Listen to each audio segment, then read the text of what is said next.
नगर निगम की अतिक्रमण हटाओ कार्रवाई से जुड़ा एक मामला अब सियासी बहस का केंद्र बन गया है।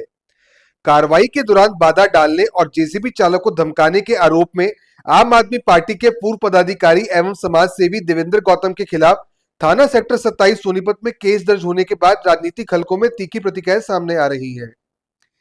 इसी कड़ी में आज रेलवे रोड स्थित पीडब्ल्यूडी रेस्ट हाउस में देवेंद्र गौतम ने कांग्रेस के शहरी जिला अध्यक्ष कमल दीवान, पूर्व विधायक सुरेंद्र पवार और इनेलो के जिला अध्यक्ष कुणाल गहलावत के साथ संयुक्त पत्रकार वार्ता कर अपना पक्ष रखा।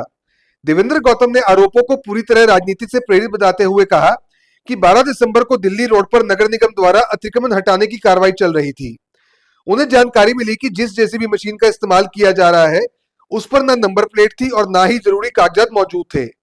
एक जागरूक नागरिक के तौर पर उन्होंने केवल अधिकारियों से कार्रवाई की वैधता पर सवाल किए थे। उन्होंने स्पष्ट किया कि ना तो किसी को काम से रोका गया और ना ही किसी तरह की धमकी दी गई। इसके बावजूद 1 महीने बाद केस दर्ज किया जाना बदले की राजनीति को दर्शाता है। पत्रकार वार्ता में कांग्रेस शहरी जिला अध्यक्ष कमल दीवान ने कहा कि यह कार्रवाई उनके फार्म हाउस पर हुई थी और देवेंद्र गौतम वहां केवल एक समाज सेवी के रूप में पहुंचे थे। पूर्व विधायक सुरेंद्र पवार ने पूरी घटना की वीडियोग्राफी होने की बात कहते हुए मामले को दुर्भाग्यपूर्ण बताया। वहीं इनेलो जिला अध्यक्ष कुणाल गहलावत ने प्रदेश की कानून व्यवस्था पर सवाल उठाते हुए कहा कि असली अपराधियों पर कार्रवाई के बजाय विपक्षी नेताओं को निशाना बनाया जा रहा है। आप सभी पत्रकार साथियों का इस प्रेस वार्ता पर शॉर्ट नोटिस में पहुंचने पर मैं स्वागत करता हूं। देखिए, गंभीर लगातार जो विषय है, जनहित के मुद्दे मैं उठा रहा हूं। एक सोशल एक्टिविस्ट के तौर पर काम कर रहा हूं। राजनीतिक पार्टी मैं छोड़े हुए काफ़ी समय हो गया है, लेकिन जिस प्रकार से तानाशाही अब सरकार के द्वारा जो जनता की आवाज़ को दबाने की कोशिश की जा रही है, वो मुकदमे दर्ज करके, वो भी झूठे मुकदमे। तो ऐसा एक वाक्य आप लोगों के समक्ष अभी आया होगा कि 12 दिसंबर का कोई प्रकरण था कि दीवान फार्म हाउस के ऊपर कोई नगर निगम की टीम कार्रवाई करने के लिए गई हुई थी। एज एन एडवोकेट के तौर पर मैं वहाँ पे मौजूद था और जो लीगल रेमेडीज़ थी वो वहाँ पर उनसे बातचीत की जा रही थी कार्रवाई के लिए कि काम कानून सम्मत आप काम कीजिए। उनसे सारी चीज़ें ब्रीफिंग ली जा रही थी अधिकारियों के साथ। तो कार्रवाई भी हो चुकी थी, लेकिन चलते हुए हम एक जेसीबी मशीन लास्ट में खड़ी दिखाई दी जिसके ऊपर नंबर प्लेट नहीं था। वो बिल्कुल ठप जेसीबी मशीन थी, दिखाई दे रहा था कि वो एक्सपायर भी हो रखी होगी। उसके ऊपर मैंने सवाल वहाँ पे जो बिल्डिंग इंस्पेक्टर थे या जो एसटीपी वहाँ मौजूद थे उनसे किए कि इसके कैसे कागजात वगैरह आप एक बार दिखाए। ट्रैफिक इंस्पेक्टर को फ़ोन करके वहाँ बुलाया गया है, एसएचओ को। फ़ोन कॉल्स रिकॉर्ड्स कंप्लीट है। वहाँ पर ड्राइविंग जो कर रहा है उसके पास ड्राइविंग लाइसेंस नहीं है और कार्रवाई सारी हो चुकी है। लेकिन कल मेरे संज्ञान में आया है कि एक मेरे ऊपर जो है 12 दिसंबर का वाक़या बताते हुए कि भाई चालक को मैंने धमकी दी है, मशीन की नंबर प्लेट मैंने तोड़ दी है, मशीन के कागजात मांगे मैंने और चालक को है मशीन से नीचे उतारने के लिए धक्का मुक्की की है और कार्रवाई हम नहीं कर पाए। हमें बीच कार्रवाई में से ही वहाँ से बगैर कार्रवाई किए हुए लौटना पड़ा। ऐसे आरोप उसके अंदर मुझे पता लगा कि लगाए गए हैं, जो कि निराधार आरोप है। आज़ादी से भारत को आज़ाद होने से पहले जिस प्रकार अंग्रेज जो है अपने कानूनों को जो आवाज़ उठाते थे, भगत सिंह, राजगुरु, सुखदेव, अशफाक उल्लाह खां, चंद्रशेखर आज़ाद, मंगल पांडे, उनको जेल में ठूसने का काम अंग्रेजों के द्वारा किया जाता था। आज जो सोशल एक्टिविस्ट के तौर पर जो लोग काम कर रहे हैं, उनको जिस तरीके से मुकदमे दर्ज करके उनको डराने, धमकाने और लोगों की आवाज़ उठाने से रोका जा रहा है, ये बिल्कुल गलत है। और हमने उस दिन भी वहाँ पे मौके पे, मेरी वीडियो भी आप लोगों के पास है, उसमें मैं कहता हुआ दिखाई दे रहा हूँ, क्योंकि मुझे धमकी वहीं पे दी गई थी एसटीपी और जो बिल्डिंग इंस्पेक्टर थे कि हम इसमें आपके खिलाफ जो कामकाज में रोकने की धारा में मुकदमा दर्ज कराएंगे। तो 24 दिन बीत जाने के बाद उनको पूरी प्लानिंग ये याद आई कि आज इसके ऊपर मुकदमा दर्ज होना चाहिए। तो पूरी प्लानिंग कहीं ना कहीं सरकार की सह के ऊपर, वहाँ के नुमाइंदों के ऊपर, जो भी यहाँ के मौजूदा स्थानीय विधायक हो या आसपास के विधायक हो, उनके कहने पर यह कार्रवाई हो रही है, गलत है। और एक सोशल एक्टिविस्ट के तौर पर मेरा साथ देने के लिए यहाँ पर आज कांग्रेस पार्टी के जिला अध्यक्ष कमल दीवान जी, इनेलो से जिला अध्यक्ष भाई कुणाल गहलावत जी और हमारे सोनीपत से पूर्व विधायक सुरेंद्र पवार जी भी पहुंचे। मैं इन सभी साथियों का इस गंभीर विषय पर यहाँ पर साथ देने के लिए, एक सामाजिक व्यक्ति के साथ खड़े होने के लिए आप लोग पहुंचे, मैं इन सभी का धन्यवाद करता हूँ। सर, जब आप सही है तो वो आप पर क्यों आरोप लगाएंगे? देखिए, ये तो सरकार का काम है। अब उनको जनता के मुद्दे, चाहे वो शनि मंदिर का अंडरपास हो या बारिश जब भर गई थी तो मैंने विकास को धरती के ऊपर लाने का काम किया हो, या फिर कहीं कूड़ा करकट गिरा हुआ वहां पर मैंने पूरा एक तरीके से दिखाने का काम किया। कहीं ना कहीं सरकार ये समझती हो कि जो सामाजिक कार्यकर्ता हो एक विपक्ष के रूप में काम कर रहा हो, तो कहीं ना कहीं उसको अब जो उसकी जुबान को, उसकी जो मुंह से बोल रहा है उसको बंद किया जाए, किस तरीके से डरा धमका करके या मुकदमे दर्ज करके उसको जेल में डालने की कोशिश की जा रही हो।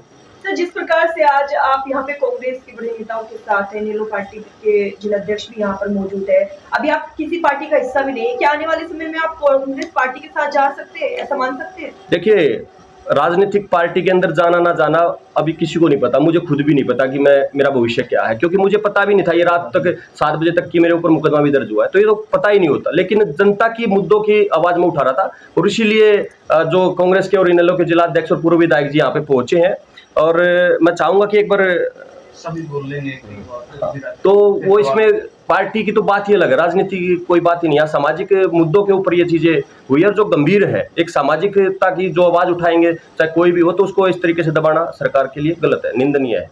देखिए, जैसा अभी देवेंद्र जी ने बताया कि मेरे फार्म हाउस का ही जो ये वाकया है, और हर चीज़ जो है कैमरे में रिकॉर्डेड है, साफ जिसमें दिख रहा है, क्योंकि वो जेसीबी गलत थी और इसने भाई ने एज अ जो है आम जो है नागरिक का एक सवाल पूछा कि वहाँ पे पूरा टाइम पुलिस खड़ी रहती है, चेकिंग करती रहती है, क्या हमारा फर्ज नहीं है? क्या हम एक नागरिक जो है सरकार से नहीं पूछ सकता कि वो जेसीबी पे नंबर प्लेट क्यों नहीं है, उसकी वो जो है फिटनेस नहीं है, उसके पास कोई भी जो है कागज़ नहीं है? सिर्फ ये जो आवाज़ जो है उठाई हमारे भाई ने।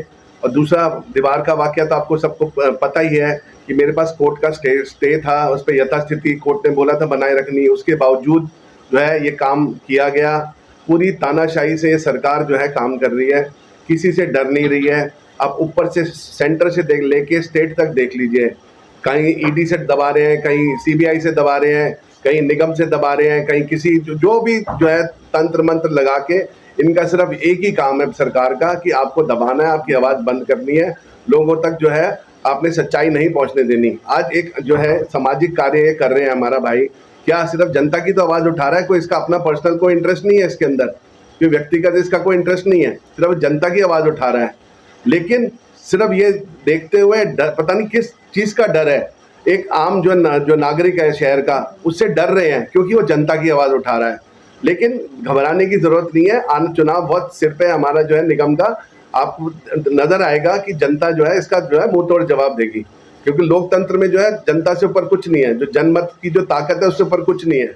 जिस मुद्दे पर आज ये चर्चा हो रही है, भाई देवेंद्र जी के मुकदमा दर्ज हुआ है, हम सब उसकी कड़े शब्दों में निंदा करते हैं।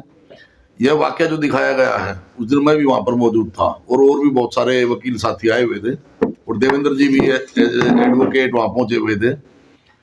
तो जब वो सारी बात होने के बाद लास्ट में ये बात चली कि जेसीबी खड़ी है, तो कम से कम जेसीबी का भी, जिस पर नंबर नहीं है, जिसकी फिटनेस नहीं है, जिस पर, तो उसके बारे में भी जांच कर लें। इन्होंने इतनी ही बात करी थी, वो सबके सामने है। वहाँ पे ना तो इन्होंने कोई प्लेट उखाड़ी और ना ही कोई इस तरीके से कोई, जिस तरीके से मुकदमा दर्ज हुआ है उस पर कोई मुकदमा बनता है उन पर। ये सिर्फ और सिर्फ आवाज़ को दबाने के लिए कि जो व्यक्ति सरकार के खिलाफ बोलता है, सरकार के भ्रष्टाचार के खिलाफ बोलता है, तो उसकी आवाज़ को दबाने के लिए इस तरह की कार्रवाई जो कर रहे हैं उसकी हम कड़े शब्दों में निंदा करते हैं। ये बिल्कुल कोर्ट में भी जाएंगे और हम देवेंद्र भाई के साथ खड़े हैं, क्योंकि इन्होंने ये जनता की आवाज़ उठाते हैं, लगातार जनता की आवाज़ उठाते रहे हैं। चाहे पहले ये पार्टी में थे, आम पार्टी में थे, तब भी उठाते रहे थे, लेकिन आज ये किसी पार्टी में ना होकर सामाजिक तौर पे जो है लोगों की आवाज़ उठा रहे हैं। तो ये कोई गलत काम नहीं कर रहे, बल्कि अच्छा ही काम कर रहे हैं। लोगों की आवाज़ उठाना जो है वो अच्छी बात है प्रजातंत्र में जो है। तो मैं ये समझता हूँ कि जो इनके खिलाफ जो बार बार ये कार्रवाई की जा रही है मुकदमे दर्ज करने की, इनको डराने का काम कर रहे हैं, तो ये डरने वाले नहीं है और हम सब लोग इनके साथ खड़े हैं। मुद्दा है व्यक्तिगत तौर पे जो है हम देवेंद्र भाई के साथ है। इवन कांग्रेस पार्टी भी जो है हमेशा जो लोगों के जो हित की जो बात होती है उसके लिए करते हैं। बाकी देखिए, जो काम है, जो इशारे तो सरकार के ही हैं, कोई लोकल नेता के हैं, कुछ ना कुछ जिनको तकलीफ हो रही है जो ये काम करवा रहे हैं, और वो जो है व्यक्तिगत मतलब पर्सनल चीजें ना, देखो राजनीति में क्या है, राजनीति में हम जो है कोई चीजें पर्सनल नहीं लेनी चाहिए। यहाँ पे हर चीज एक अपने पर्सनली लेके किस बात की दुश्मनी निकाली जा रही है, जो उसकी हम कड़ी निंदा करते हैं, और ऐसा नहीं होना चाहिए। राजनीति में ये चीजें जो है अच्छी नहीं होती है। सरकार ने और प्रशासन ने प्रजातंत्र का गला घोटने का काम कर रही है। आज जितने भी हमारे सोशल एक्टिविस्ट हैं, चाहे विपक्ष की कोई भी पार्टी है, वो जनहित के जो भी मुद्दों को उठाने का काम करती है, उनको किसी न किसी सरकारी तंत्र से डराने का काम करती है। जिस प्रकार गौतम भाई को आप सभी और हम सब देखते हैं कि ये हमेशा सरकार के बेकायदियों को लोगों के सामने लाने का काम करते हैं, चाहे जल भराव की समस्या थी, चाहे क्राइम की बात हो, या जिस प्रकार कोई भी अवैध रूप से सरकार काम कर रही है उसको जनता के सामने लाने का काम करते हैं। परंतु प्रशासन इस प्रकार से एफआईआर करके, डरा कर, धमका कर जिस प्रकार आज लोगों की आवाज़ को दबाने का काम कर रही है, इंडियन नेशनल लोकदल पार्टी इसकी भर्त्सना करती है। आज अगर हम क्राइम की बात करें, सोनीपत के अंदर हमारे युवा के हल्का अध्यक्ष थे बीनू नारी, उनका मर्डर हो चुके, कई दिन हो चुके हैं, अब तक पुलिस कोई सुराग नहीं लगा पाई है।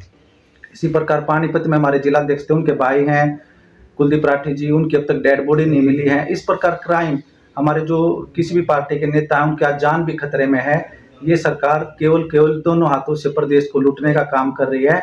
और जिस प्रकार से भाई गौतम इतना अच्छा काम कर रहे हैं, चाहे समाज में कोई भी वर्ग है उनके साथ खड़ा होने का काम करते हैं, तो आज एक सामाजिक कार्यकर्ता के रूप में हम सभी पार्टियों के लोग इकट्ठा हुए हैं। अगर सरकार इसी तरह से आवाज़ दबाने का काम करेगी तो इंडियन नेशनल लोकदल पार्टी बड़ी से बड़ी लड़ाई लड़ने के लिए और भाई गौतम का साथ देने का काम करेगी। देखिए, ये मैंने आपको बोला कि ये चीज़ें पर्सनली जो है लेके, जो भी कोई नेता है हमारे शहर का है या जो भी स्टेट का है, तो हर चीज़ ना पर्सनल चीज़ लेके वो ये कार्रवाई करी जा रही है।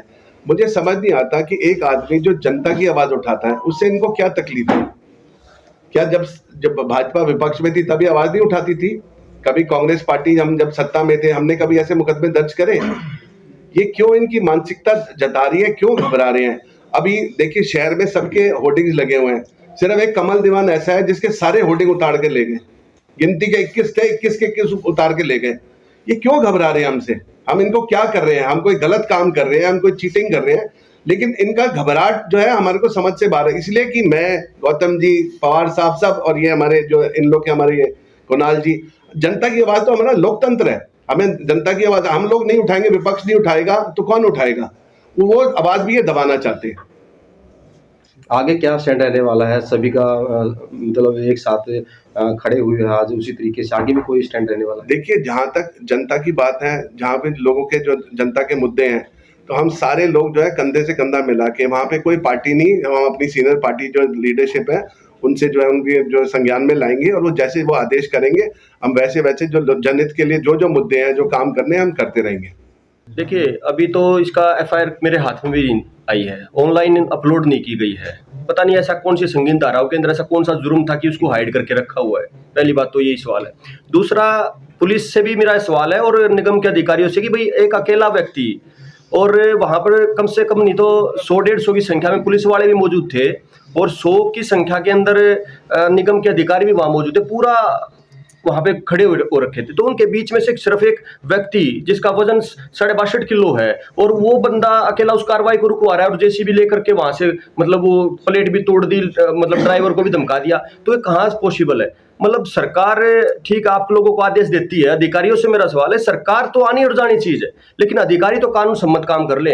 उनको अपने बच्चों के साथ आंखों में आंखें भी मिलानी है, खुद आईने में खड़ा होगा तो उसको भी देखना है। यही एसएचओ जिन्होंने मुकदमा दर्ज किया वहां मौके मौजूद है। मैं बोल रहा हूं आप चलान करवाइए, इसके हाथ जोड़ करके मैं रिक्वेस्ट करता हुआ दिखाई दूंगा आपको वीडियो के अंदर। जो ऐसी भी लड़ाई है भविष्य के अंदर, वो कानून कोर्ट की लड़ाई है, विरोध प्रदर्शन की लड़ाई है, या जैसे भी आएगी वो हम लड़ने के लिए तैयार है। लेकिन इस तरीके से अगर मुकदमे दर्ज करा करके ये सोचती है सरकार या यहाँ के स्थानीय विधायक या आसपास के विधायक कि भाई ये बात चुप हो जाएगी, नहीं। अब तो आज तो मेरी और ताकत बढ़ी है कि एक विपक्ष की जो मुख्य पार्टी है वो मेरे साथ आकर के खड़ी हुई है, तो ये आवाज ऐसी अब बंद नहीं होने वाली, ये आगे बढ़ेगी। स्थानीय विधायक का आप नाम ले रहे हो, तो ये स्थानीय विधायक की शय पे ही हो रहा है। देखिए, बगैर सरकार की शय के कोई अधिकारी काम नहीं करता, और बगैर मतलब एक 12 दिसंबर का वाकया, और आज 7 जनवरी को ये मतलब मुझे खबर मिल रही 6 जनवरी को कल, और आज 7 जनवरी को मैं प्रेस वार्ता कर रहा हूँ और मुझे खबर नहीं है। पिछला भी पर्चा 10:30 बजे रात को दर्ज होता है, सुबह 6 बजे मेरे घर पुलिस होती है।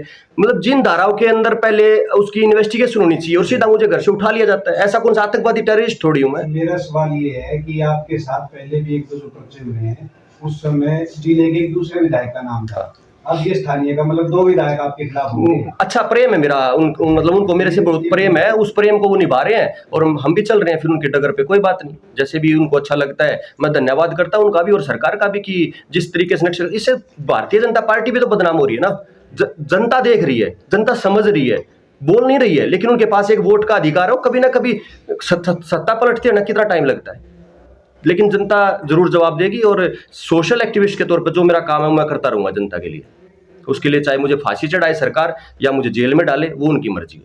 अभी फिलहाल खड़े हुए हैं जनता की आवाज बन के आपके फार्म हाउस पे, जिस प्रकार से क्या आप इसको बीजेपी का डर मान रहे हैं?